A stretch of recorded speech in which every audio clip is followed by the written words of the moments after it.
আসসালামু আলাইকুম, সবাইকে স্বাগতম আজকের ভিডিওতে। আজকে আমরা ইঞ্জিনিয়ারিং অ্যাডমিশন কোশ্চেন ব্যাংকের পদার্থবিজ্ঞান প্রথম পত্রের চ্যাপ্টার 8 অর্থাৎ পর্যায়ভিত্তিক গতির রিটেন অংশের যে প্রবলেমগুলো রয়েছে সেগুলো সলভ করব। তো আমরা এই চ্যাপ্টারটিকে দুইটি পার্টে ভাগ করেছি, পার্ট 1 এন্ড পার্ট 2। পার্ট 1টা মূলত আজকে আমরা করব। এই পার্ট 1-এ আমরা এক্সাম ইয়ার 2021 থেকে 2010 পর্যন্ত যে প্রবলেমগুলো রয়েছে সেগুলো সলভ করব। তো আমরা এই কোশ্চেনগুলোকে সংগ্রহ করেছি উদ্ভাসের ইঞ্জিনিয়ারিং কোশ্চেন ব্যাংক থেকে। তো চলো আমরা আমাদের প্রবলেমগুলোতে চলে যাই। তো এখানে আমাদের 1 নাম্বার প্রবলেমটা আছে। 1 নাম্বার প্রবলেমটা বুয়েটে 2019-20 সালের অ্যাডমিশন টেস্টে আসছিল। এখানে বলা হয়েছে যে 0.1 কেজি ভরের একটি কণা 0.1 মিটার বিস্তারের সাথে সরল দোলন গতি সম্পন্ন করছে। যখন কণাটি সাম্যাবস্থায় থাকে তখন তার গতিশক্তি 8 × 10⁻³ জুল। কণাটির কম্পনের আদি দশা 45 ডিগ্রি হলে এর গতির সমীকরণ বের করো। ঠিক আছে? তো এইখানে একটা সরল দোলন গতি সম্পন্ন কণার গতির সমীকরণ বের করতে বলছে। তো একটা সরল দোলন গতি সম্পন্ন কণার গতির সাধারণ সমীকরণ কি? y = a sin ωt plus del. এটা এখানে এ হচ্ছে বিস্তার, ওমেগা হচ্ছে কৌণিক কম্পাঙ্ক, ল্যামডা হচ্ছে এই ডেল হচ্ছে আদি দশা, আর ওয়াই হচ্ছে এই টি সময়ের সাপেক্ষে তার বিভিন্ন অবস্থান। ক্লিয়ার? আচ্ছা, তো এইখানে দেখো এ কিন্তু একটা কনস্ট্যান্ট, একটা সরল দোলন গতি সম্পন্ন কণার জন্য এ কিন্তু কনস্ট্যান্ট, কারণ বিস্তার সবসময় সেম থাকবে। তারপরে ওমেগা মানে হচ্ছে কৌণিক কম্পাঙ্ক, এটাও কিন্তু কনস্ট্যান্ট থাকবে, সেম থাকবে সবসময় একটা কণার জন্য, একটা গতিসম্পন্ন কণার জন্য বা বস্তুর জন্য। ডেল বা আদি দশা এটাও কিন্তু সেমই থাকবে, বাট ওয়াইটা কিন্তু টি এর রেসপেক্টে চেঞ্জ হইতে থাকবে। মানে তুমি প্রথম সেকেন্ডে যেই ওয়াই পাবা, দ্বিতীয় সেকেন্ডে ওয়াইটা কি পাবা, একটু বেশি পাবা, তৃতীয় সেকেন্ডে আরেকটু বেশি পাবা, তারপরে সেকেন্ডে হয়তো আরেকটু কম পাবা। মানে হচ্ছে টি এর রেসপেক্টে ওয়াইটা চেঞ্জ হইতে থাকবে। তো আমি যদি এই কণাটার গতির সমীকরণ একদম পারফেক্টলি বের করতে চাই, তাহলে আমাদের এ, ওমেগা আর ডেল এই মানগুলা, এই কনস্ট্যান্ট মানগুলা বসাইতে হবে। ক্লিয়ার? তাইলে এই টোটাল জিনিসটা স্পেসিফিকলি পাওয়া যাবে। আচ্ছা, তো এইখানে দেখি আমাদের কি কি ইনফরমেশন দেওয়া আছে। আমি সাইডে ইনফরমেশনগুলো লিখি। এইখানে আমাদের দেখো এ মানে বিস্তার সমান দেওয়া আছে 0.1 মিটার। তারপরে ওমেগা, আচ্ছা ওমেগা পরে লিখি। এইখানে তোমার দেখো আদি দশা ডেল, এটা সমান দেওয়া আছে 45 ডিগ্রি। আচ্ছা, তারপরে এইখানে বস্তুর ভর দেওয়া আছে 0.1 কেজি। তারপরে দেখো যখন সাম্য অবস্থায় থাকে তখন তার গতিশক্তি দেওয়া আছে। মানে ধরো এটা একটা সরল দোলন গতি সম্পন্ন বস্তু, এটা সাম্য অবস্থায় আছে, এটাকে ধরো এই অবস্থান থেকে ছাড়া হয়েছিল, বা বলতে পারি সর্বোচ্চ বিস্তার এটা এ। তো এইখান থেকে এইভাবে এইভাবে এই পেন্ডুলামটা কি করতেছে, সিম্পল হারমোনিক মোশন দিতেছে। তো সে যখন সাম্যাবস্থা অতিক্রম করবে তখন সেই দিক দিয়ে যাবে, তাই না? তো মানে এই অবস্থায় তার গতিশক্তিটা দেওয়া আছে। তো আমরা জানি এই অবস্থায় বা সাম্যাবস্থায় কোনো সরল দোলন গতি সম্পন্ন কণার গতিশক্তি কি হয়, সর্বোচ্চ হয়। মানে এখানে ইকে ম্যাক্স দেওয়া আছে, সর্বোচ্চ গতি দেওয়া আছে। কত দেওয়া আছে? 8 × 10⁻³ জুল। ক্লিয়ার? তো দেখো আমাদের এই এ, ডেল এগুলো ডিরেক্টলি দেওয়া আছে, বাট ওমেগাটা দেওয়া নেই। ওমেগাটা তাহলে আমাদের কি করতে হবে? এই দুইটা ইনফরমেশন থেকে বের করে নিতে হবে। ক্লিয়ার? আচ্ছা, তো আমরা ইকে ম্যাক্স সমান জানি, কি জানি? ইকে ম্যাক্স এই সূত্রটা কি জানি? গতিশক্তি সমান কি? Half m v square. যেহেতু এটা ইকে ম্যাক্স, তাহলে ভিটাও কি হবে? ম্যাক্সিমাম হবে।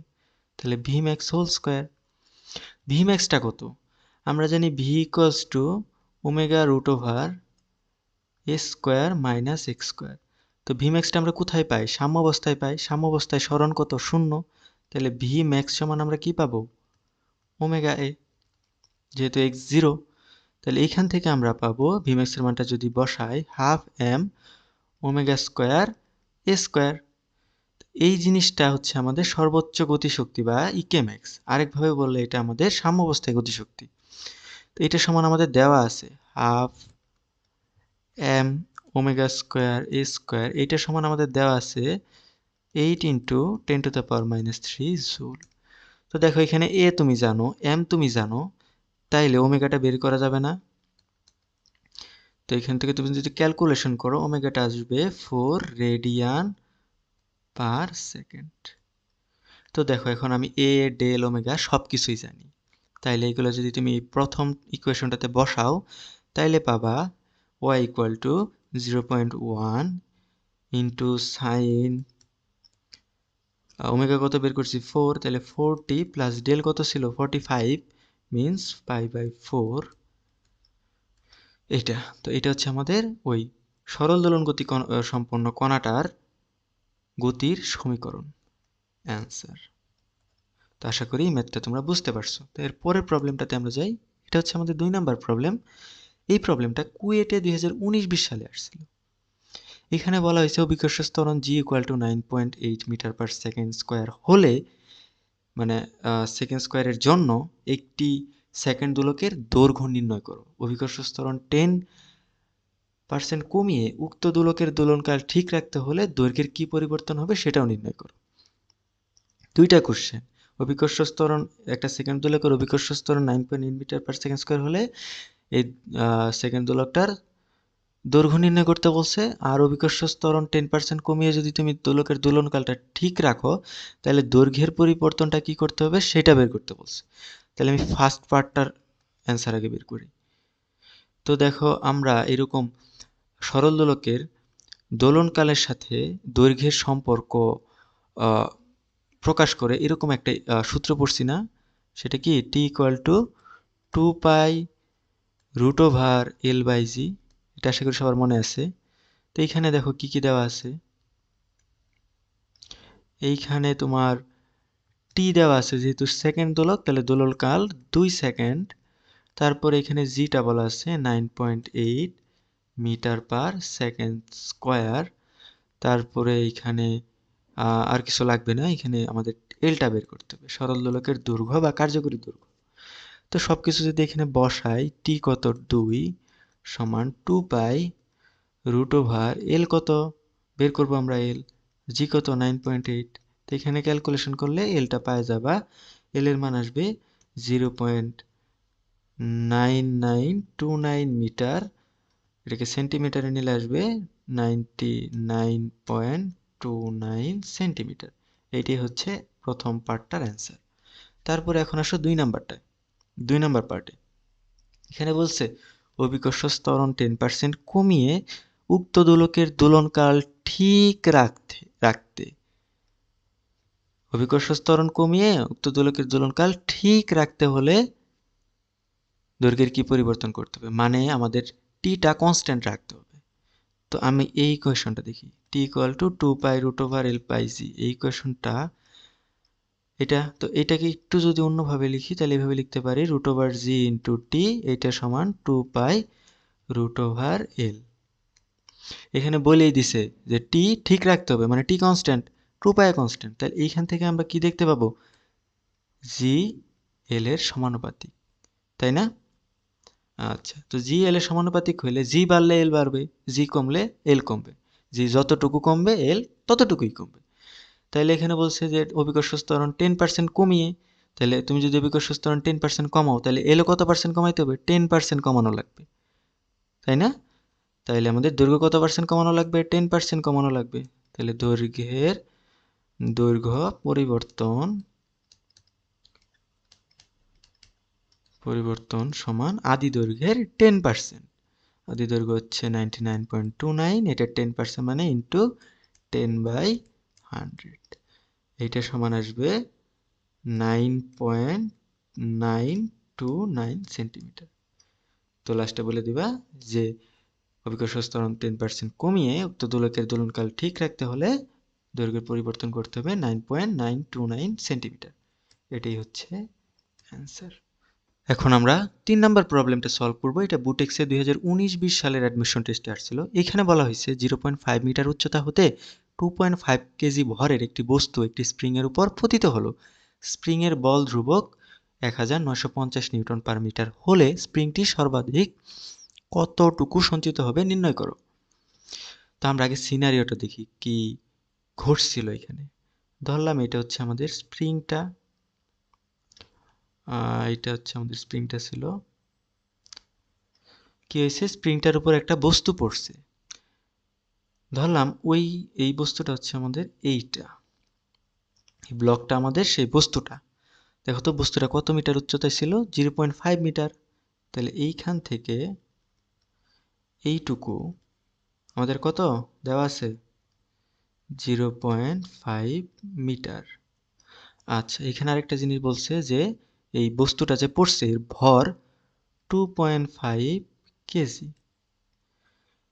তো এই ব্লকটা এখানে এভাবে পড়ছে, পড়ার ফলে খুব স্বাভাবিকভাবে কি হয়েছে, স্প্রিংটা সংকুচিত হয়ে গেছে।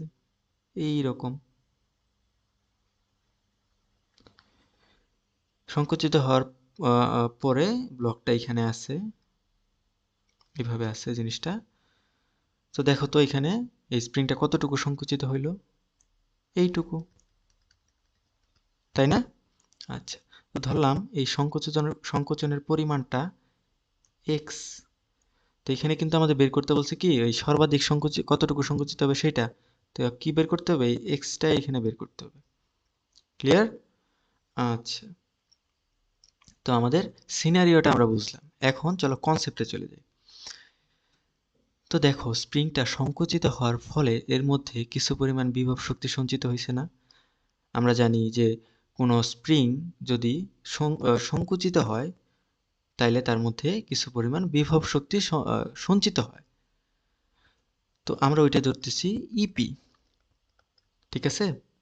আচ্ছা, তো এই যে কিছু পরিমাণ শক্তি স্প্রিং এর মধ্যে সঞ্চিত হইল, এই শক্তিটা কোথা থেকে আসলো? আমরা তো জানি যে শক্তির ধ্বংসও নাই সৃষ্টিও নাই। তাহলে এইখান থেকে এখানে যে শক্তিটা আসলো, সেই শক্তিটা কোথায় থেকে আসলো? অবশ্যই স্প্রিংটার পতনের ফলে এই শক্তিটা এখানে আসছে, তাই না? আচ্ছা, তো এই শক্তিটা আসলে কোন শক্তিটা? দেখো এই ব্লকটা পতনের পরে কোন অবস্থায় আছে, এই অবস্থায় আছে। পতনের আগে কোন অবস্থায় ছিল, এই অবস্থায় ছিল। তো সে আলটিমেটলি কত উচ্চতায় ছিল, 0.5 প্লাস এক্স মিটার। তো এই পরিমাণ উচ্চতায় থাকার কারণে অবশ্যই এই বস্তুটার মধ্যে একটা বিভব শক্তি ছিল গ্র্যাভিটির কারণে বা অভিকর্ষজ কারণে।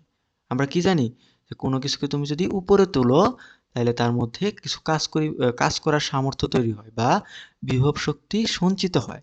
একইভাবে এই বস্তুটা যখন 0.5 প্লাস এক্স মিটার উচ্চতায় ছিল তখন তার মধ্যে কিছু পরিমাণ বিভব শক্তি ছিল। সেটা কি, mg 0.5 প্লাস এক্স, এটা। তো দেখো যখন এই ব্লকটা বা বস্তুটা পতিত হয়ে এইখানে আসছে তখন তার বিভব শক্তিটা কি হয়ে গেছে, নাই হয়ে গেছে। নাই হয়ে কই গেছে, অবশ্যই অন্য কিছুতে রূপান্তরিত হয়েছে বা অন্য কিছুতে সঞ্চিত হয়েছে। সেটা অ্যাকচুয়ালি এখানে স্প্রিংটার মধ্যে সঞ্চিত হয়েছে। তাহলে এই ইপি আর এই বিভব শক্তিটা সমান না? এর কারণ কি, এই জিনিসটাই এই ইপি হয়ে স্প্রিং এ সঞ্চিত হয়েছে। ক্লিয়ার? তো এইটুকু আশা করি ক্লিয়ার হয়েছে। আচ্ছা, এখন দেখো স্প্রিং এর বিভব শক্তির একটা সূত্র পড়ছিলাম না আমরা, হাফ কে এক্স স্কোয়ার। কে হচ্ছে স্প্রিং ধ্রুবক, এক্স কি কতটুকু সংকুচিত করা হইলো সেই পরিমাণটা, সংকুচিত বা প্রসারিত করা হইলো সেই পরিমাণটা, এটা সমান mg 0.5 প্লাস এক্স। এখানে যদি আমি সব মান বসাই, দেখো আমাদের হাফ কে কত দেওয়া আছে, 1950। তারপরে এক্সটা আমরা বের করব, সমান এম কত দেওয়া আছে 2.5 কেজি, জি কত 9.8, আর এখানে 0.5 প্লাস এক্স। তো এইখান থেকে এক্স এর মানটা খুব সহজে বের করে ফেলা যাবে না? তো এক্স এর মানটা যদি বের করো তাহলে এক্স এর মানটা আসবে এখানে 0.125 মিটার। তো এই বস্তুটার পতনের ফলে স্প্রিংটা সর্বোচ্চ 0.125 মিটার সংকুচিত হবে। এইটাই হচ্ছে এই কোশ্চেনের অ্যান্সার। ক্লিয়ার? আচ্ছা, তো আমরা এর পরের কোশ্চেনে চলে যাই। এর পরের কোশ্চেনটা হচ্ছে আমাদের 4 নাম্বার কোশ্চেন। এটা বুটেক্সে 2019-20 সালের অ্যাডমিশন টেস্টে আসছিল। এখানে বলা হয়েছে যখন সরল সন্ধিত স্পন্দন গতিসম্পন্ন একটি কণার অবস্থান এর বিস্তারের অর্ধেক, তখন কণাটির মোট শক্তির কত অংশ গতিশক্তি ও কত অংশ স্থিতিশক্তি হবে। তো এখানে কি দেওয়া আছে দেখো, সরল সন্ধিত সরল সন্ধিত স্পন্দন গতিসম্পন্ন কণার অবস্থান, তো আমরা অবস্থান ধরতেছি এক্স, এইটা বিস্তারের অর্ধেক। তো বিস্তার যদি এ হয় তাহলে এক্স ইকুয়াল টু কি হবে, এ বাই 2 হবে। এটা এখান থেকে বোঝা যেতেছে। এরকম যদি হয় তাহলে বলছে যে গতিশক্তি আর স্থিতিশক্তি মোট শক্তির কত অংশ, এটা বের করো। ক্লিয়ার? তাহলে মোট শক্তির কত অংশ এটা যেহেতু বের করতে হবে, তাহলে আমাদের আগে বের করতে হবে মোট শক্তিটা কত, ই টোটাল বা ইটিটা কত। ক্লিয়ার? তো এরকম সরল ছন্দিত স্পন্দন গতিসম্পন্ন কোনো কণার মোট শক্তির কি সূত্র আমরা পড়ছি, হাফ কে স্কোয়ার। এটাই কি তার মোট শক্তি। কে হচ্ছে ওই ধ্রুবক আর বল ধ্রুবক, আর হচ্ছে এ কি বিস্তার। ক্লিয়ার? আচ্ছা, তো এখন আমরা বের করি বিভব শক্তিটা কত ছিল, ইপি। ইপি সমান আমরা কি জানি, হাফ কে এক্স স্কোয়ার। তো এখানে হাফ কে এক্স কত এখানে বলা আছে, এ বাই 2, তাহলে এখানে এ স্কোয়ার বাই কি হবে, 4 হবে। এটাকে এভাবে লেখা যায় না, 1/4 হাফ কে এ স্কোয়ার। এই জিনিসটা আবার কি দেখো তো, এই জিনিসটা আবার কি ইটি। তো এখানে যদি আমি বসাই তাহলে ইপি সমান পাবো 1/4 ইটি। তাহলে বলো তো এই ইপিটা মোট শক্তির কত অংশ, 1/4 অংশ। এটা হচ্ছে একটা অ্যান্সার। এখন বের করতে হবে গতিশক্তিটা মোট শক্তির কত অংশ। গতিশক্তিটা কিভাবে বের করতে পারি, আমরা জানি ইটি বা ই টোটাল সমান ইপি বিভব শক্তি প্লাস ই কে গতিশক্তি। এইখান থেকে আমরা ই কে সমান বলতে পারি ইটি মাইনাস ই পি। এইখান থেকে ই কে সমান কি বের করা যায়, ইটিটা ইটির মতোই থাক, মাইনাস ইপির মানটা এখানে বসাই দিলে ইটি বাই 4। এইখান থেকে আমরা ই কে সমান পাবো 3/4 ইটি। তাহলে বলো গতিশক্তিটা মোট শক্তির কত অংশ, 3/4 অংশ। এটা হচ্ছে আমাদের আর একটা অ্যান্সার। তো আশা করি এই কোশ্চেনটাও তোমরা বুঝতে পারছো। তো এর পরের প্রবলেমটাতে চলে যাই। এর পরের প্রবলেমটা হচ্ছে 5 নাম্বার প্রবলেম। এটা বুয়েটে 2018-19 সালের অ্যাডমিশন টেস্টে আসছিল। এখানে বলা হয়েছে যে 1 × 10⁻⁻20 কেজি ভরের একটি কণার সরল সন্ধিত গতির দোলনকাল 1 × 10⁻5 সেকেন্ড এবং তার সর্বোচ্চ গতিবেগ 1 × 10³ মিটার/সেকেন্ড। কণাটির কৌণিক কম্পাঙ্ক এবং সর্বোচ্চ সরণ নির্ণয় করো। তাহলে ফার্স্টে এ নাম্বার কোশ্চেনে আমাদের কৌণিক কম্পাঙ্কটা বের করতে হবে। ওমেগা সমান 2π/t, এটা আমরা জানি। ওমেগা হচ্ছে কৌণিক কম্পাঙ্ক, টি হচ্ছে দোলনকাল, 2π বাই দোলনকাল কত দেওয়া আছে, 1 × 10⁻⁵। তো এই ক্যালকুলেশনটা করলে তোমরা এখান থেকে ওমেগাটা পাবা 20000 ইন্টু পাই রেডিয়ান পার সেকেন্ড। ক্লিয়ার? তো একটা অ্যান্সার পেয়ে গেলাম। তাহলে বিটা বের করতে হবে। বি হচ্ছে সর্বোচ্চ সরণ নির্ণয় করতে বলছে। সর্বোচ্চ সরণ মানে কি, বিস্তার। কোনো সরল সন্ধিত গতিসম্পন্ন কণার সর্বোচ্চ সরণ আসলে কি, তার বিস্তার, তাই না? আচ্ছা, তো এখানে একটা ইনফরমেশন দেওয়া আছে যে তার গতিবেগ, সর্বোচ্চ গতিবেগ ভিম্যাক্স, এটা দেওয়া আছে। তা আমরা ভি সমান কি সূত্র পড়ছিলাম, omega √over a square minus x square. তো আমরা ভিম্যাক্স বা সর্বোচ্চ গতিবেগ কোথায় পাই, কোনো সরল সন্ধিত স্পন্দনরত কণার সর্বোচ্চ গতিবেগটা আমরা কোথায় পাই, অবশ্যই তার সাম্যাবস্থায়। সাম্যাবস্থায় এক্স কত, 0। তাহলে ভি ম্যাক্স কত আসবে? এটা সমান ওমেগা এ। তো এইখানে আমাদের ভি ম্যাক্সটা দেওয়া আছে, তাহলে ওমেগা এ সমান কত?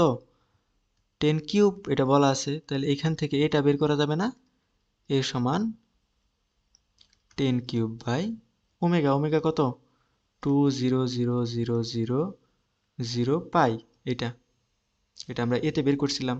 তো এই ক্যালকুলেশনটা করলে এর মানটা পেয়ে যাবে। এর মানটা আসবে 1.59 ইন্টু 10⁻³ মিটার। এটাই হবে এই সরল সন্ধিত স্পন্দনরত কণাটার সর্বোচ্চ দূরত্ব বা সর্বোচ্চ সরণ। তো এটা হচ্ছে অ্যান্সার। ক্লিয়ার? তো এই প্রবলেমটা বুঝতে পারলে আমরা এর পরের প্রবলেমটাতে চলে যাই। এখন আমরা 6 নাম্বার প্রবলেমটা সলভ করব। এটা রুয়েটে 2018-19 সালের অ্যাডমিশন টেস্ট আসছিল। এখানে বলা হয়েছে 1 মিটার দৈর্ঘ্যের একটি সরল দোলকের ববের ভর 200 গ্রাম। এটাকে 60 ডিগ্রি কোণে টেনে ছেড়ে দিয়ে মুক্তভাবে দুলতে দেওয়া হলো। ববের গতিশক্তি বের করো যখন এটা সাম্য অবস্থা দিয়ে অতিক্রম করে এবং সুতা লম্বের সাথে 30 ডিগ্রি কোণ উৎপন্ন করে। এখানে জি এর মানটা 10 মিটার পার সেকেন্ড স্কয়ার বলা আছে। মানে এখানে গতিশক্তি বের করতে হবে, বাট দুইটা আলাদা আলাদা কন্ডিশনে। তো চলো আমরা আগে সিনারিওটা দেখে নিই। ধরলাম এই যে একটা তল, এই তলের সাথে আমাদের ববটা ঝুলে আছে। এইটা হচ্ছে ববের সুতা, আর এইটা হচ্ছে আমাদের বব।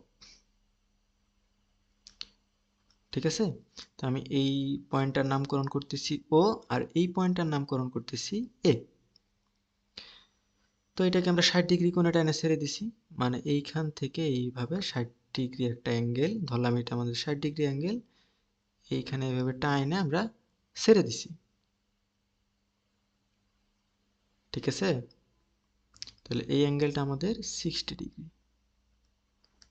আমি এই পয়েন্টটার নামকরণ করতেছি ধরো বি। ক্লিয়ার? আচ্ছা, তো এইভাবে ছেড়ে দেওয়ার ফলে সে কি করবে?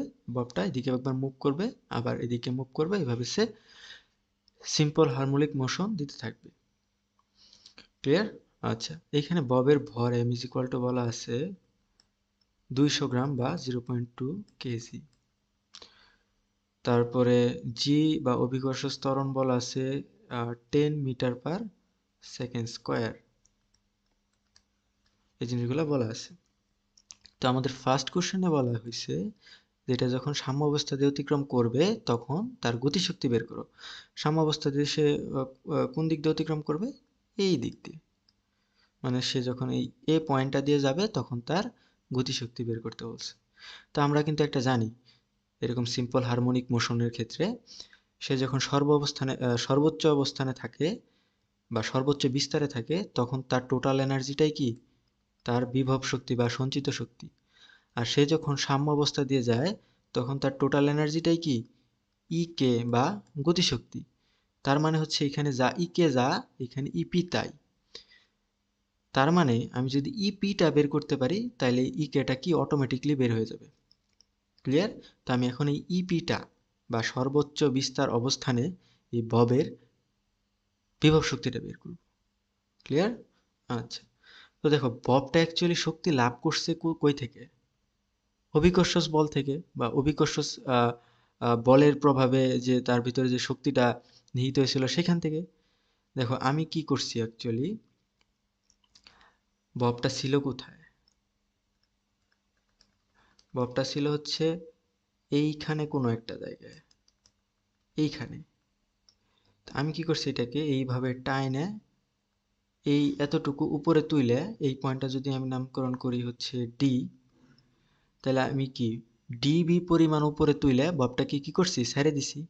এই ডিবি পরিমাণ উপরে তোলার ফলে এই ববটার ভিতরে একটা বিভব শক্তি জমা হয়েছিল না? কারণ আমরা জানি যে কোনো বস্তুকে উপরে তুললে সেটার মধ্যে মধ্যে কি হয়?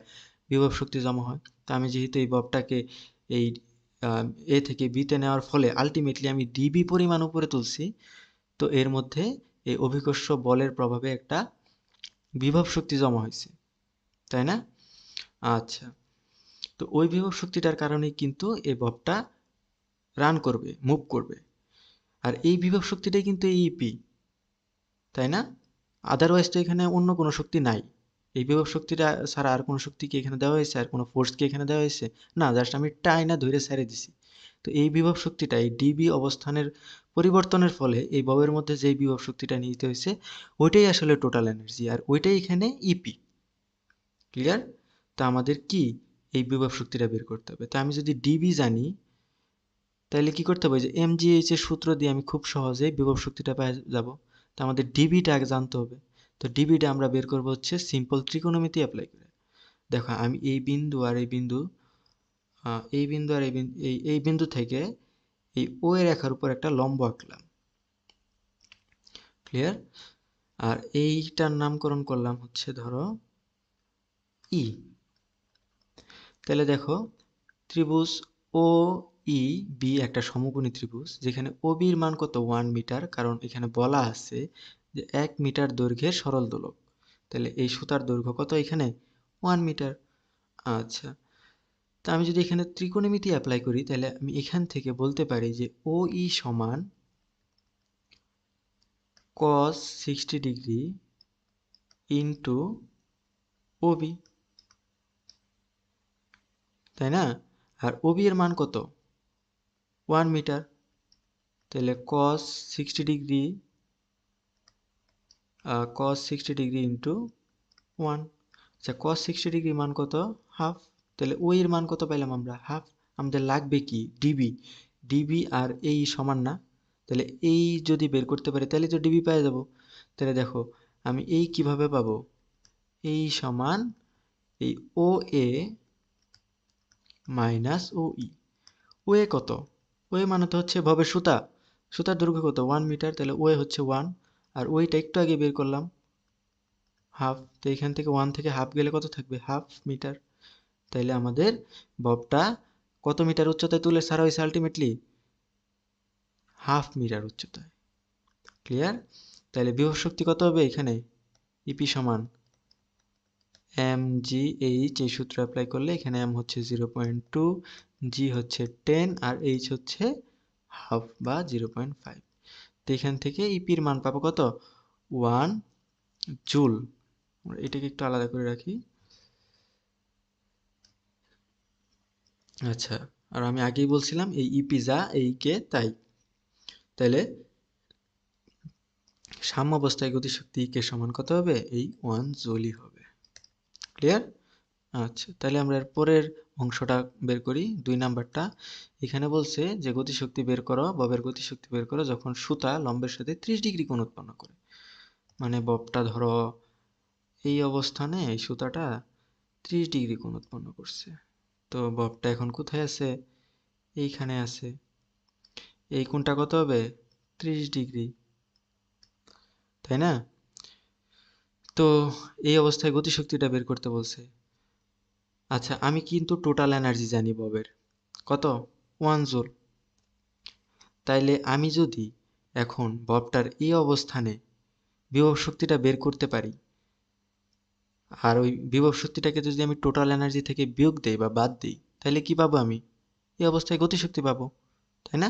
কারণ টোটাল এনার্জিটা কি বিভব শক্তি আর গতিশক্তির যোগফল। আমি এখানে বিভব শক্তিটা যদি বের করি, টোটাল এনার্জি অলরেডি জানি, তাহলে এমনি গতিশক্তিটা পাওয়া যাবে। তাহলে এই অবস্থায় তার বিভব শক্তি কিভাবে বের করব, এই সেম আগের প্রসিডিউরে। দেখো সে কতটুকু উপর আছে, এইটুকু উপর আছে।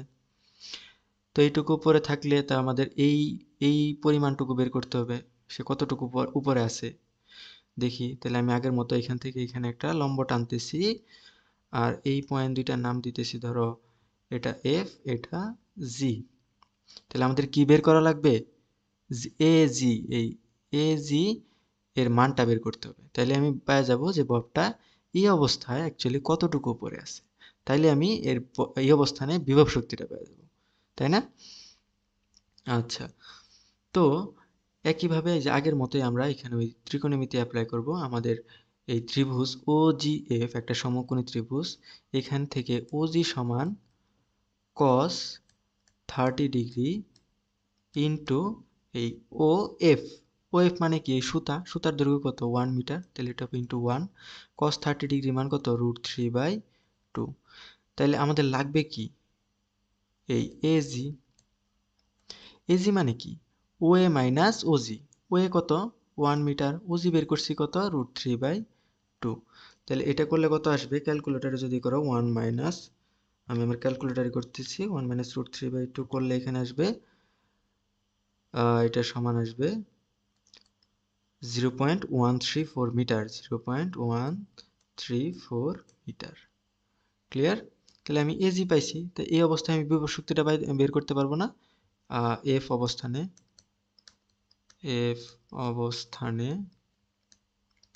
আমাদের ইপি সমান mgh, যেখানে m হচ্ছে 0.2, g হচ্ছে 10 মিটার, আর h বের করলাম কত, 0.134 মিটার। এটা করলে, এটা যদি তুমি ক্যালকুলেটরে করো, 0.2 ইন্টু 10 ইন্টু 0.134, এটা করলে আসবে 0.268 জুল। তো এই অবস্থানে, এই এফ অবস্থানে এই ববটার মধ্যে নিহিত বিভব শক্তির পরিমাণ 0.268 জুল। তাহলে আমাদের ইকেটা লাগবে। ইকে মানে টোটাল এনার্জি কত, 1 জুল, মাইনাস এই অবস্থানে ইপি, ইপি কত বের করছি, 0.268। তো এটা যদি বাদ দাও তাইলে আসবে 0.732 জুল। তো এইটাই হচ্ছে এই এফ অবস্থানে বা 30 ডিগ্রি কৌণিক অবস্থানে এই ববটার গতিশক্তি। আর এইখানে আমরা আগে বের করছি 1 নম্বরে সাম্য অবস্থা দিয়ে অতিক্রমের সময় ববটার গতিশক্তি। ক্লিয়ার? তো এইভাবে দিলে আশা করি তোমরা ফুল মার্কস পাবা। আর এটাও আশা করি যে তোমরা এই প্রবলেমটা বুঝতে পারছো। তো আমরা এর পরের প্রবলেমটাতে চলে যাই। এখন আমরা 7 নম্বর প্রবলেমটা দেখব। এটা বুটেক্সে 2018-19 সালের অ্যাডমিশন টেস্টে আসছিল। এখানে বলা হয়েছে সরল সন্দিত স্পন্দনের পর্যায়কাল 12 সেকেন্ড হলে সাম্যাবস্থান হতে উহার বিস্তারের অর্ধেক সরণে কত সময় লাগবে। তো এখানে একটা কণা ধরতে পারি আমরা, যেটা সিম্পল হারমোনিক মোশনে স্পন্দনশীল। এর পর্যায়কাল বলা আছে, তো সাম্য অবস্থান হতে উহার বিস্তারের অর্ধেক সরণ হইতে কত সময় লাগবে সেটা বের করতে হবে। তো আমরা ধরতে পারি এই কণাটার গতির সমীকরণ y is equal to a sin omega টি।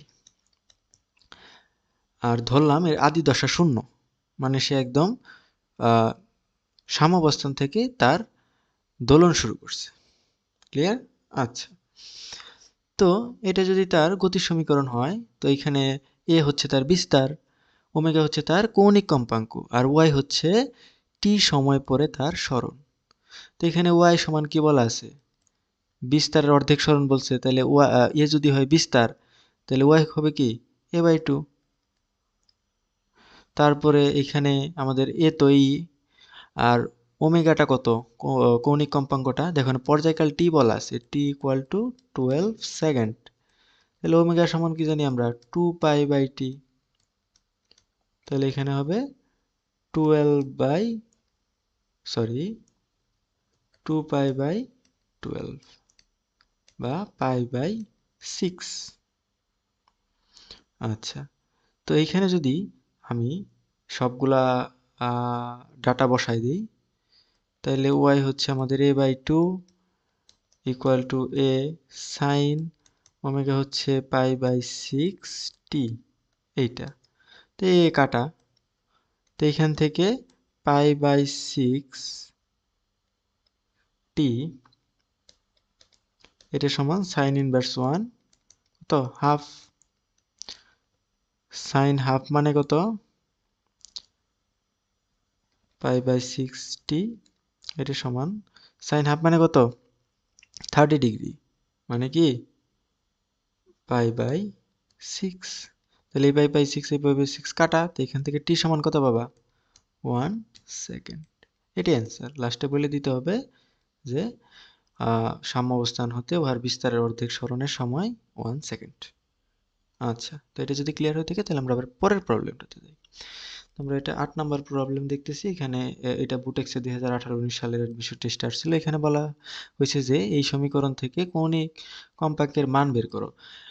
এটা অনেকটা কার মতো, সিম্পল হারমোনিক মোশনের যে ডিফারেনশিয়াল ইকুয়েশনটা ছিল সেটার মতো।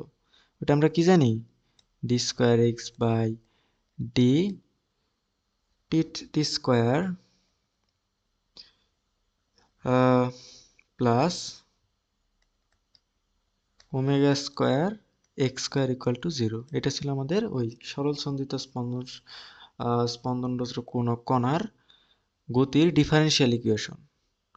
ঠিক আছে, তো এই ইকুয়েশনটার সাথে যদি তুমি এই ইকুয়েশনটার তুলনা করো তাহলে দেখো ওমেগা স্কোয়ার সমান কি পাবা? 9। তাহলে এখান থেকে ওমেগা সমান কত পাবা? 3 রেডিয়ান পার সেকেন্ড। এটাই হচ্ছে তার কৌণিক কম্পাঙ্ক, এটাই অ্যান্সার।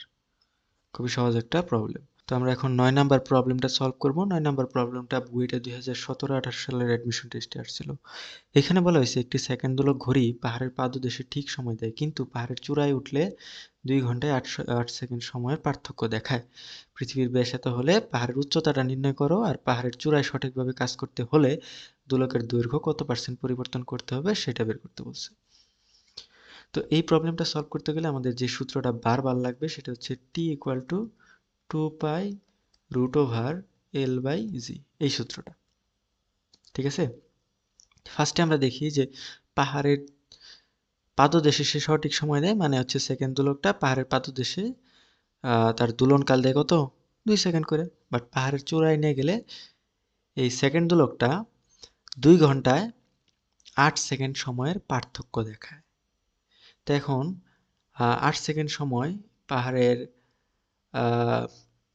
চূড়ায় এর দোলনকালটা আসলে বেশি হয় না কম হয়, এটা আমাদের আগে দেখতে হবে। দেখো এই সূত্রটা T equal to 2 pi root over L by G, এই সূত্রটা থেকে আমরা কি দেখি? জি আর টি এর সম্পর্ক কেমন? ব্যস্তানুপাতিক সম্পর্ক, মানে জি হ্রাস পাইলে টি বাড়বে। তো আমরা জানি পৃথিবী পৃষ্ঠ থেকে যত উপর দিকে যাওয়া যাবে জি এর মান তত হ্রাস পাবে। তো পাহাড়ের চূড়ায় গেলে জি এর মান হ্রাস পাবে। তো জি এর মান হ্রাস পাইলে টি কি হবে? বাড়বে, মানে সেকেন্ড দোলকটার দোলনকাল বাড়বে। তাহলে 2 ঘন্টায় সেকেন্ড দোলকটা 8 সেকেন্ড সময়ের যে পার্থক্য দেখায়, তার মানে কি তার দোলনকালটা আরো 8 সেকেন্ড বাড়বে। এরকমই তো বিষয়টা। তো দোলনকাল বাড়া মানে কি? ওই সেকেন্ড দোলকটা আস্তে চলা, তার মানে কি সময় হারানো, এটা তো আমরা জানি। আচ্ছা, তাহলে আমরা এই জিনিসটাকে এইভাবে বলতে পারি না যে পাহাড়ের চূড়ায় সেকেন্ড দোলকটা 2 ঘন্টায় 8 সেকেন্ড সময় হারাবে, তাই না? আচ্ছা, তখন যদি আমি 1 নাম্বার প্রবলেমের ক্ষেত্রে আসি, 2 ঘন্টায় সে 8 সেকেন্ড সময় হারাবে, তাহলে সে 24 ঘন্টায় বা একদিনে কত সেকেন্ড সময় হারাবে? 24 ঘন্টায় হারাবে, 2 ঘন্টায় হারায় 8 সেকেন্ড, 1 ঘন্টায় হারাবে 8/2, তো 24 ঘন্টায় হারাবে 96 সেকেন্ড সময়। মানে একদিনে এই সেকেন্ড দোলকটা পাহাড়ের চূড়ায় 96 সেকেন্ড সময় হারাবে। তাইলে তার পরিবর্তিত দোলনকাল কত হবে? পরিবর্তিত দোলনকাল যদি টি প্রাইম হয়, তাহলে আমরা একটা সূত্র জানি, 2 ইন্টু 86,400 ভাগ 86,400 মাইনাস এন। এটা হচ্ছে কোনো একটা সেকেন্ড দোলক যদি একদিনে এন সেকেন্ড সময় হারায়, তাহলে তার পরিবর্তিত দোলনকাল হবে টি প্রাইম। ঠিক আছে, যদি সে এন সেকেন্ড সময় লাভ করতো তাহলে এই এন এর আগে চিহ্নটা হইতো প্লাস। এই সূত্রটা আমরা জানি। দেখো এইখানে কত সেকেন্ড হারায়? 96 সেকেন্ড। তাহলে আমরা জাস্ট এন এর জায়গায় কত বসাবো? 96। তাহলে এখান থেকে আমরা পরিবর্তিত যে দোলনকালটা পাবো সেটা হবে, এটা যদি তুমি ক্যালকুলেটরে বসে ক্যালকুলেশন করো, 2 ইন্টু 86,400, আমি আমার ক্যালকুলেটরে করতেছি, মাইনাস 96, এটা করলে 2.00225 সেকেন্ড। এইটা হবে তার পরিবর্তিত দোলনকাল পাহাড়ের চূড়ায়। ঠিক আছে, আর তার আসল দোলনকাল কত? টি ইকুয়াল টু 2 সেকেন্ড, এটা হচ্ছে পাদদেশে দোলনকাল। ঠিক আছে, আচ্ছা, আমরা পাহাড়ের উচ্চতা নির্ণয়ের একটা সূত্র পড়ছিলাম না? এইচ ইকুয়ালস টু এই T prime by T minus 1 into R, যেখানে টি হচ্ছে পাহাড়ের পাদদেশে দোলনকাল আর টি প্রাইম হচ্ছে পাহাড়ের চূড়ায় দোলনকাল, আর আর হচ্ছে পৃথিবীর ব্যাসার্ধ। তো সবই কিন্তু আমরা জানি। আর এইচ হচ্ছে পাহাড়ের উচ্চতা। তো এখান থেকে টি প্রাইমের মানটা বসাও 2.0022225, আর টি হচ্ছে 2 - 1, আর পৃথিবীর ব্যাসার্ধ, ব্যাস দেওয়া আছে, ব্যাসার্ধ কত হবে মিটারে নিলে 6.4 × 10⁶ মিটার। এই ক্যালকুলেশনটা করলে তোমরা উচ্চতা পাবা 7119.02 মিটার। এটা হচ্ছে প্রথম কোশ্চেনের অ্যান্সার। ঠিক আছে, তাহলে এর পরের কোশ্চেনটা এখন, যে পাহাড়ের চূড়ায় নিয়ে নিয়ে সঠিকভাবে কাজ করতে হলে, মানে পাহাড়ের চূড়ায় নিবা ঠিক আছে, বাট সেকেন্ড দোলকের দোলন কাজ চেঞ্জ হবে না, সেই ক্ষেত্রে দোলকের দৈর্ঘ্য কত পার্সেন্ট পরিবর্তন করা লাগবে সেটা বের করা লাগবে। ঠিক আছে, তো এই কাজটা করার জন্য আমাদের একটা জিনিস আগে বের করে নিতে হবে, সেটা হচ্ছে, আচ্ছা এটা আমরা পরে বের করি, আগে আমরা লজিক্যালি আগাই। দেখো এই সূত্রটাকে আমরা এইভাবে লিখতে পারি না, √g × t সমান 2π√L। ঠিক আছে, আমাদের এই সেকেন্ড কোশ্চেনের কন্ডিশনে বলা আছে যে সঠিকভাবে কাজ করবে, মানে টি কনস্ট্যান্ট থাকবে আর 2π তো কনস্ট্যান্টই। তাহলে এইরকম কন্ডিশনে জি আর এল কি সমানুপাতিক সম্পর্ক না? ঠিক আছে না? আচ্ছা, মানে জি বাড়লে এল বাড়বে, জি কমলে এল কমবে, তাই না? আচ্ছা, তো এইখান থেকে আমি লিখতে পারি না যে, এই সম্পর্কটা থেকে আমরা এই জিনিসটা ডেরিভেটিভ করে লিখতে পারি না যে L prime by L prime by L সমান জি প্রাইম বাই জি, এটা লেখা যায়। তো এখন আমাদের এখানে কি লাগবে, পরিবর্তিত দৈর্ঘ্যটা লাগবে। তাহলে এল প্রাইম সমান কি, এটা বের করা লাগবে। তো এল প্রাইম সমান G prime by G into L. ঠিক আছে, তো আমি যদি জি প্রাইম বাই জিটা জানে যাই, তাহলে আমি অ্যাকচুয়ালি এল প্রাইমটা জানবো। জি প্রাইম বাই জিটা কীভাবে বের করব, দেখো এইখান থেকে আমরা বলতে পারি যে এল যদি কনস্ট্যান্ট থাকে, তাহলে টি আর জি এর মধ্যবর্তী সম্পর্ক এরকম ব্যস্তানুপাতিক, বর্গমূলের ব্যস্তানুপাতিক। ঠিক আছে, তো এইখান থেকে আমরা বলতে পারি যে টি প্রাইম বাই টি সমান √জি বাই জি প্রাইম। আমাদের লাগবে কি, জি প্রাইম বাই জি, তাহলে জি প্রাইম বাই জি সমান হবে T by T prime whole square. ঠিক আছে, তাহলে আমি এখানে জি প্রাইম বাই জি এর জায়গায় লিখতে পারি T by T prime whole square into L. তো টি কিন্তু আমরা জানি 2 সেকেন্ড, টি প্রাইমও কিন্তু বের করছি 2.2225, এটা হোল স্কোয়ার ইন্টু এল। ঠিক আছে, তো আমাদের কি বের করতে হবে,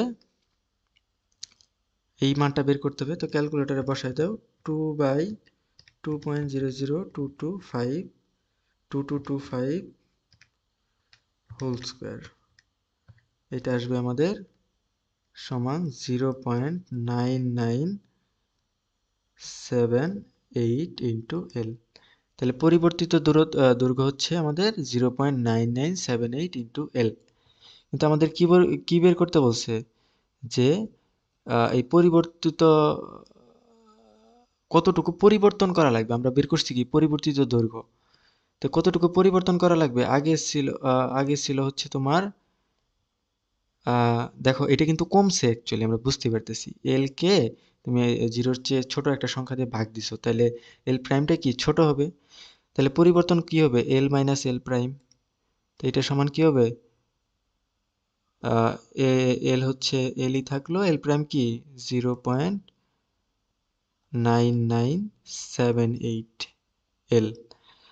এটা বলছে যে শতকরা কত পরিবর্তন হবে, তাহলে কি হবে এল দিয়ে ভাগ হবে, এল দিয়ে ভাগ দাও ইন্টু কত 100, তাহলে তুমি শতকরা পরিবর্তনটা পাই যাবে। মানে হচ্ছে একক দৈর্ঘ্যে কত পরিবর্তন হয়, আর 100 দৈর্ঘ্যে কতটুকু পরিবর্তন হয়। ঠিক আছে, বা শতকরা কতটুকু পরিবর্তন হয়। তো এটা করলে তুমি আসবে উপরে 1 মাইনাস 0.9978 বাই, আচ্ছা এল এল কাটা যাবে, এল এল কমন গেলে এল এল কাটা যাবে, ইন্টু 100। তো এইখান থেকে পাবা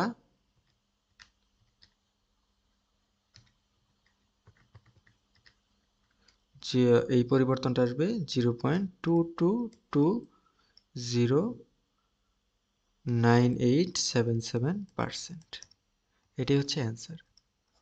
তো লাস্টে বলে দিতে হবে, আমি যদি এই সরল দোলকটাকে সঠিকভাবে কাজ করাতে চাই পাহাড়ের চূড়ায়, তাহলে এর দৈর্ঘ্য এত % পরিবর্তন করা লাগবে। ক্লিয়ার? আচ্ছা, তো আমরা এর পরের প্রবলেমটাতে চলে যাই। এর পরের প্রবলেমটা 10 নাম্বার প্রবলেম। দেখো এই প্রবলেমটা বুয়েটে 2016-17 সালের অ্যাডমিশন টেস্টে আসছিল।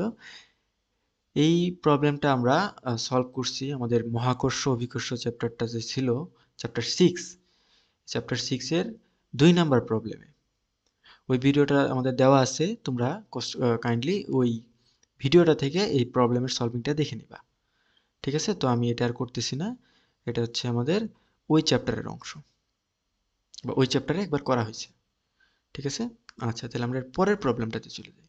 তো এখন আমরা 11 নম্বর প্রবলেমটা সলভ করবো। এটা রুয়েটে 2011-12 আর 2003-4 সালের অ্যাডমিশন টেস্টে আসছিল। এখানে বলা হয়েছে পৃথিবী পৃষ্ঠে একটি সরল দোলকের দোলনকাল 2 সেকেন্ড, একে চন্দ্র পৃষ্ঠে নিলে এর দোলনকাল হয় 4.5 সেকেন্ড।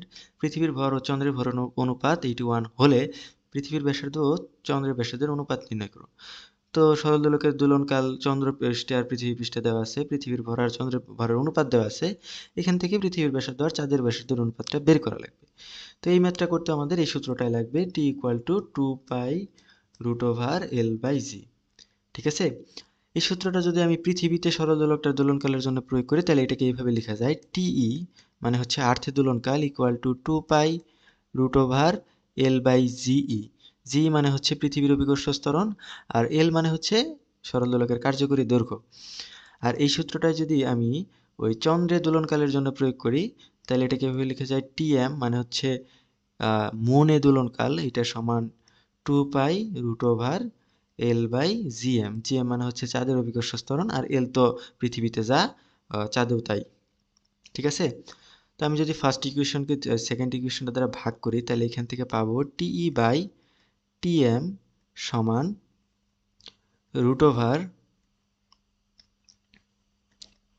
√GM/G। এই রিলেশনটা এখান থেকে আমরা পাবো।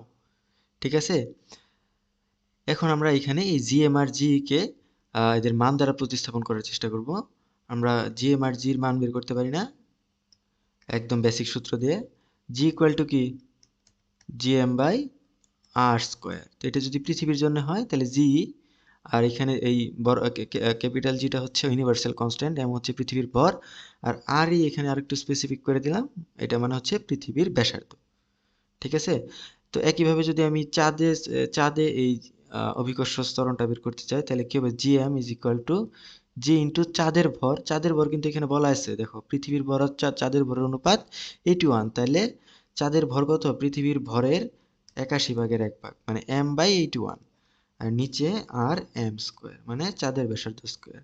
তো এই মানগুলো যদি আমি এইখানে বসাই, তাহলে কি আসবে দেখো, জি ইন্টু m/81, নিচে হচ্ছে r m², তার নিচে আসবে GM/r²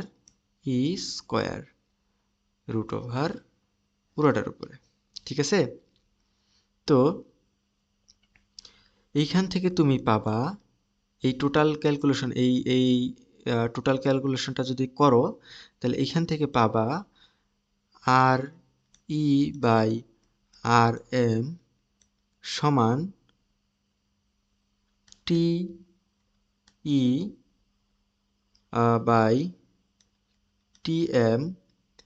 ইন্টু √81।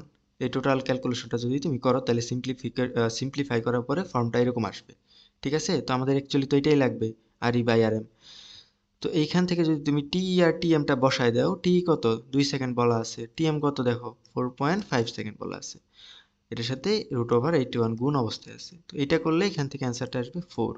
তো এখান থেকে কি বলা যায়, RE/RM সমান 4:1। এটাই হচ্ছে অ্যান্সার।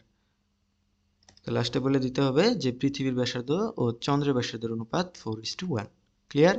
আচ্ছা, এটা যদি ক্লিয়ার হয়ে থাকে তাহলে আমরা এর পরের প্রবলেমটাতে যাই। এখন আমরা 12 নম্বর প্রবলেমটা দেখব। এটা বুয়েটে 2010-11 সালের অ্যাডমিশন টেস্টে আসছিল। এখানে বলা হয়েছে যখন 1 কেজি আদর্শ ভর একটি চলমান প্ল্যাটফর্মের উপরে রাখা হয় তখন তার স্পন্দনের হার 125 ভাইব্রেশন পার মিনিট।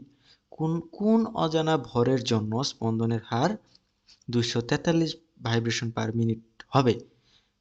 চলমান প্ল্যাটফর্মের ভর অগ্রাহ্য করো। সবই অগ্রাহ্য করবে এখানে। আমরা জাস্ট দেখব ফার্স্ট কেসটাতে একটা বস্তু, একটা নির্দিষ্ট ভরের বস্তু তোমার 125 ভাইব্রেশন দিতেছিল প্রতি মিনিটে, মানে তার ফ্রিকোয়েন্সি ছিল এত।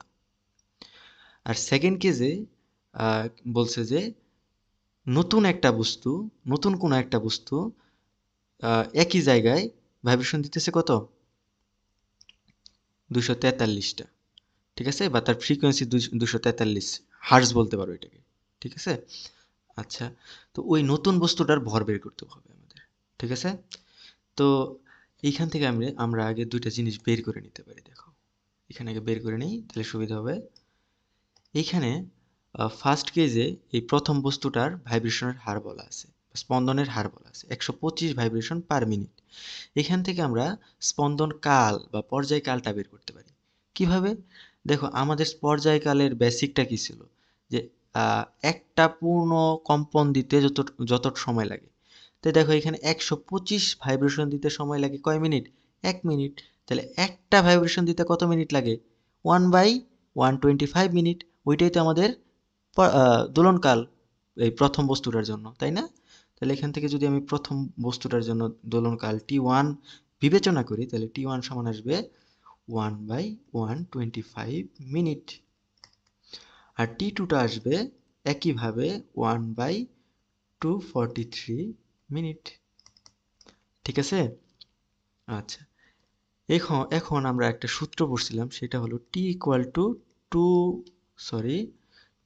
টু 2 পাই √m/k।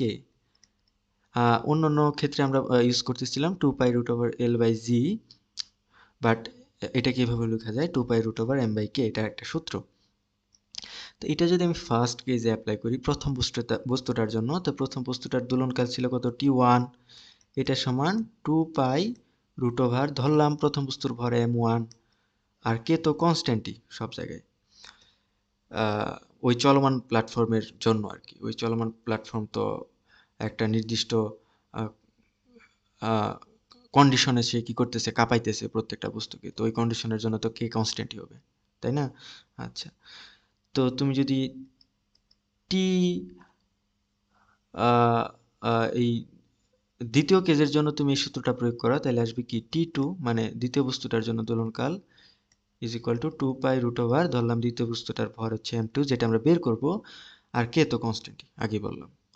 আচ্ছা, ঠিক আছে। তো আমি যদি এই ফার্স্টটা এই ইকুয়েশন দ্বারা ভাগ দেই, তাহলে পাবো যে T1/T2 সমান কি পাবো? m1/m2। তা এখানে আমাদের লাগবে এটা কি, সরি এখানে √ হবে একটা √m1/m2। ঠিক আছে, তো এখান থেকে আমাদের এটাকে যদি এভাবে লিখি m1/m2 is equal two √T1/T2, তাহলে তো কারো সমস্যা নাই। আচ্ছা, খুব সিম্পল ক্যালকুলেশন। এখান থেকে আমাদের লাগবে কি m2, তাহলে m2 সমান কি আসবে? √T2/T1 into m1। ঠিক আছে, তো এখানে যদি তুমি এই মানগুলা বসায় দাও, T2 কত ছিল? 1/243। T1 কত ছিল? 1/125 √ ইন্টু কত? m1। m1 কত? 1 কেজি। আচ্ছা, তো এই ক্যালকুলেশনটা করলে তুমি যদি ক্যালকুলেটরে করো, তাহলে m2 এর মান পাবা 0.2 2646 কেজি। ঠিক আছে, এটা হচ্ছে অ্যান্সার। লাস্টে বলে দিতে হবে যে ওই অজানা ভরের বস্তুটার ভর এত কেজি। ঠিক আছে, আশা করি বুঝতে পারছো। তো এর পরের প্রবলেমটাতে আমরা যাই। এর পরের প্রবলেমটা হচ্ছে এটা 13 নম্বর প্রবলেম। এটার ওয়েটে 2010-11 সালের অ্যাডমিশন টেস্টে আসছিল। এখানে বলা হয়েছে যদি কোনো স্থানে একটি সেকেন্ড দোলকের দৈর্ঘ্য 1 মিটার হয়, তবে যে দোলক সেই স্থানে প্রতি মিনিটে 20 বার দোলন দেয় তার দৈর্ঘ্য বের করো। ঠিক আছে, এটা খুব সহজ একটা ম্যাথ। কোনো একটা স্থানে একটা সেকেন্ড দোলকের দৈর্ঘ্য 1 মিটার ধরে ধরলাম। ওই স্থানটায় আচ্ছা, এখানে কোন সূত্রটা ইউজ করতে হবে? টি ইকুয়াল টু 2π√L/c, এই সূত্রটা। তো ওই স্থানে যেহেতু সেকেন্ড দোলক, তাহলে দোলনকাল কত হবে? 2, এটা সমান 2π। এখানে এল কত দেওয়া আছে? 1 মিটার। তাহলে কি করতে হবে? জিটা বের করতে হবে। তুমি যদি এখান থেকে ক্যালকুলেশন করো, জি এর মানটা পাবা। আর আমি যদি ক্যালকুলেটরে বের করি, 2π√এল হচ্ছে 1/x, সলভ করলে এখান থেকে জি এর মানটা আসবে 9.8696 মিটার পার সেকেন্ড স্কোয়ার। তো ওই স্থানের আমরা জি এর মানটা জানি। এখন বলছে যে দোলক সেই স্থানে প্রতি মিনিটে 20 বার দোল দেয় তার দৈর্ঘ্য বের করতে বলছে। তো 20 বার প্রতি মিনিটে 20 বার দোল দেয়, তো একবার দোল দিতে তার কত সময় লাগে? সেটাই তো তার দোলনকাল, তাই না? তো 20 বার দোল দিতে লাগে 1 মিনিট। একবার দোল দিতে কত মিনিট লাগবে? আচ্ছা, এই দোলনকালটা যদি আমরা T2 বিবেচনা করি, তাহলে T2 সমান হবে 1/20 মিনিট। এটাকে যদি তুমি সেকেন্ডে নাও, তাহলে 60 দিয়ে গুণ দিতে হবে। 1/20 ইন্টু 60 সমান 3 সেকেন্ড। ক্লিয়ার? তাহলে আমি ওই দ্বিতীয় ক্ষেত্রের দোলনকালটা পেয়ে গেলাম। তো ওইখানে তো আমরা জি এর মান জানি, জি তো আর চেঞ্জ হবে না ওই স্থানের জন্য। তাহলে এই সূত্রটা যদি এখানে অ্যাপ্লাই করো, তাহলে T2 হচ্ছে 3 সেকেন্ড সমান 2π√, এলটা আমাদের বের করতে হবে ওই স্থানের জন্য। ধরলাম এটা হচ্ছে আমাদের L2, আর জি তো হচ্ছে 9.8696। ঠিক আছে, এই ক্যালকুলেশনটা যদি তোমরা করো, তাইলে L2 এর মান পাবা 2.25 মিটার। ক্লিয়ার? তো লাস্টে বলে দিতে হবে যে ওই দ্বিতীয় দোলকটার দৈর্ঘ্য বা কার্যকরী দৈর্ঘ্য হবে 2.25 মিটার। তো আশা করি বুঝতে পারছো। এর পরের প্রবলেমটাতে আমরা চলে যাই। এর পরের প্রবলেমটা বুটেক্সে 2010-11 সালে অ্যাডমিশন টেস্ট আসছিল। এটা আমাদের 14 নম্বর প্রবলেম। এখানে বলা হয়েছে সরল সন্ধিত স্পন্দন গতির ডিফারেনশিয়াল সমীকরণটা লিখো। এটা সবাই জানো, এটা হচ্ছে d²x/dt² plus ω²x is equal two ω²x is equal two 0, যেখানে x হচ্ছে তোমার সরণ, টি হচ্ছে সময়, মানে হচ্ছে টি সময় পরে সরণ x, এটা। আর ওমেগা হচ্ছে কৌণিক কম্পাঙ্ক। আর এই টোটালটা হচ্ছে আমাদের এই সিম্পল হারমোনিক মোশনের জন্য ডিফারেনশিয়াল সমীকরণ। হয়ে গেল। তাহলে আমরা পরের প্রবলেমটাতে যাই। পরের প্রবলেমটা 15 নম্বর প্রবলেম। এটা চুয়েটে 2009-10 সালের অ্যাডমিশন টেস্টে আসছিল। এখানে বলা হয়েছে সরল সন্ধিত গতিসম্পন্ন একটি কণার সমীকরণ। এটা পর্যায়কাল বলা আছে, আদি সরণ বলা আছে। তো কণাটির কৌণিক কম্পাঙ্ক আদি দশা বের করো, সবই বলা আছে। তো এখানে দেখো পর্যায়কাল টি বলা আছে। আমরা যদি ক নাম্বার প্রবলেমটা করি, টি ইজ ইকুয়াল টু বলা আছে 30 সেকেন্ড। আমরা একটা সূত্র জানি যে ওমেগা ইজ ইকুয়াল টু 2π/টি। তো এখানে যদি টি এর মানটা বসাও 2π/30, তাহলে কি পাই যাবা? ওমেগা পাই যাবা। এখান থেকে ওমেগার মানটা আসবে 0.20944 রেডিয়ান পার সেকেন্ড। ক্লিয়ার? আচ্ছা, এখন খ নাম্বার কোশ্চেনটা আদি দশা বের করতে বলছে। আদি দশা মানে হচ্ছে তোমার এই ডেল্টা বের করতে বলছে। তা আমি এই ইকুয়েশনটা লিখি, y is equal to 10 sin omega t plus del. তো এই ইকুয়েশনটাতে যদি আমরা সকল ইনফরমেশন বসায় দেই তাইলে আমরা এই ডেল্টা বাইর করতে পারবো। তো বসায় দেই, ওয়াই কত বলা আছে, আদিসরণ 0.05, এটা সমান 10 সাইন ওমেগা। ওমেগা কত পাইছি 0.20944। এখন বলো তো টি কত হবে এখানে, ভাবো তো। বলছে আদি দশা বের করতে। আদি দশা মানে কি, একদম এই পেন্ডুলামটা বা সরলসন্ধিত স্পন্দন গতিসম্পন্ন কণাটা যখন তার গতি শুরু করছে ঠিক তখনই তো তার দশাটা ছিল, ওই দশাটাই তো আদি দশা, মানে তখন তার একটা দশা ছিল, ওই দশাটাই তো তার আদি দশা। তাহলে সময়ের একদম প্রাক কালে টি কত, 0।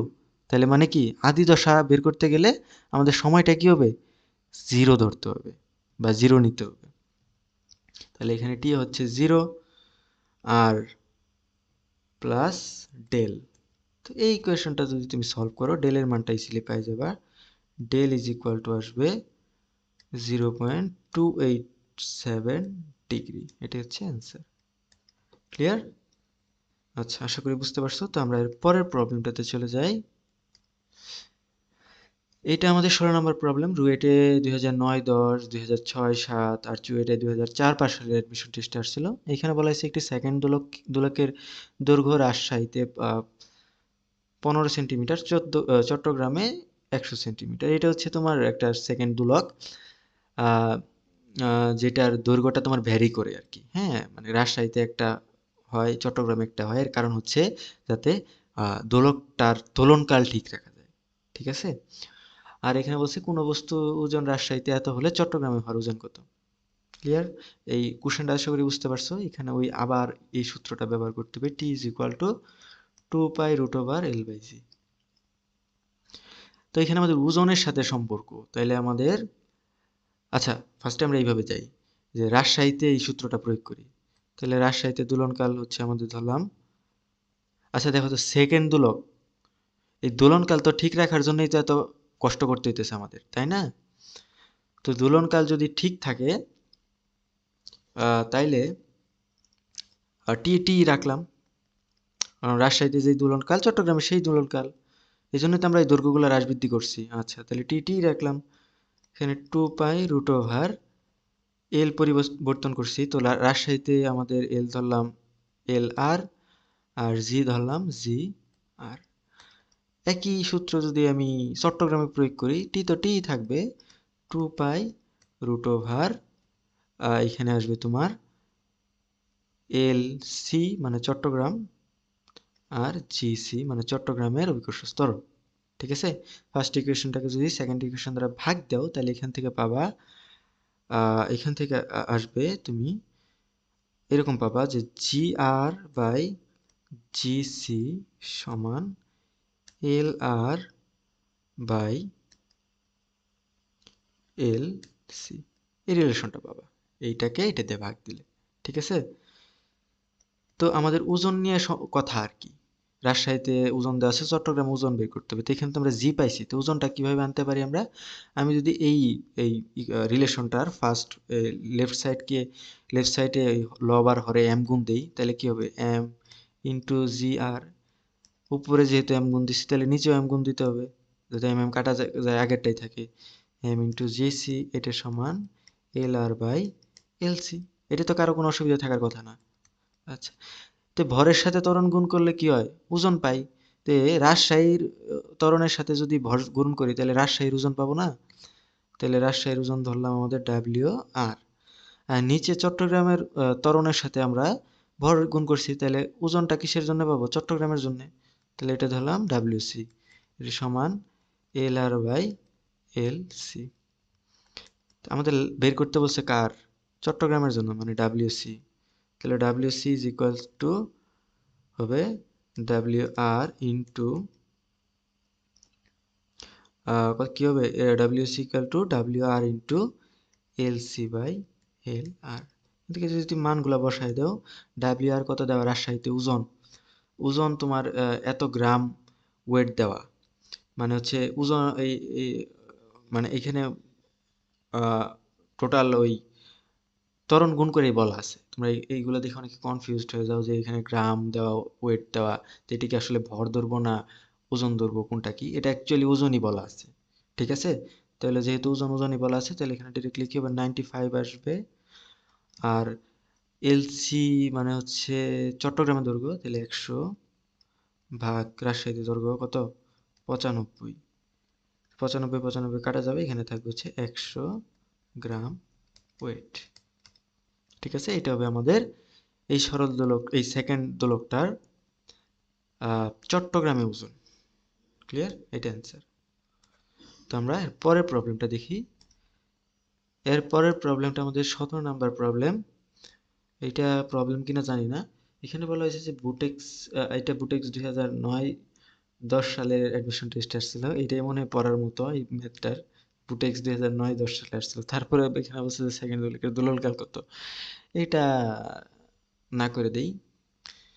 আচ্ছা, তো আমাদের সবগুলা আহ, এই পার্টের আমরা 2009-10 সাল পর্যন্ত যে ম্যাথগুলো ছিল, 21 সাল থেকে 10 সাল পর্যন্ত সবগুলা প্রবলেমই দেখার চেষ্টা করলাম, বোঝানোর চেষ্টা করলাম। আশা করি সবাই বুঝতে পারছো। তো আমরা আমাদের পার্ট টুতে আর কি ওই এর পরের এর আগের সাল আর কি, ওই 2008-9 থেকে আহ 2000 থেকে 2001 পর্যন্ত যে কোশ্চেনগুলো আছে, এগুলো নিয়ে আলোচনা করব পার্ট টুতে, এই পর্যায়ভিত্তিক গতির চ্যাপ্টারেই। তো আশা করি ওগুলোও তোমরা দেখবা। আর আহ, যেই প্রবলেমগুলো আমি বারবার বলি, যে যেই প্রবলেমগুলো তোমাদের কনসেপচুয়াল প্রবলেম আছে, সেগুলো তোমরা দরকার হলে বারবার দেখো। আর যেই প্রবলেমগুলো তোমরা অলরেডি পারো, সেগুলো আর বারবার দেখার দরকার নেই, ঠিক আছে? ওগুলো জাস্ট স্কিপ করে দেবা, ঠিক আছে? তো ধন্যবাদ। আশা করি সবাই এই ভিডিওর সবগুলা প্রবলেমই বুঝতে পারছো। ধন্যবাদ।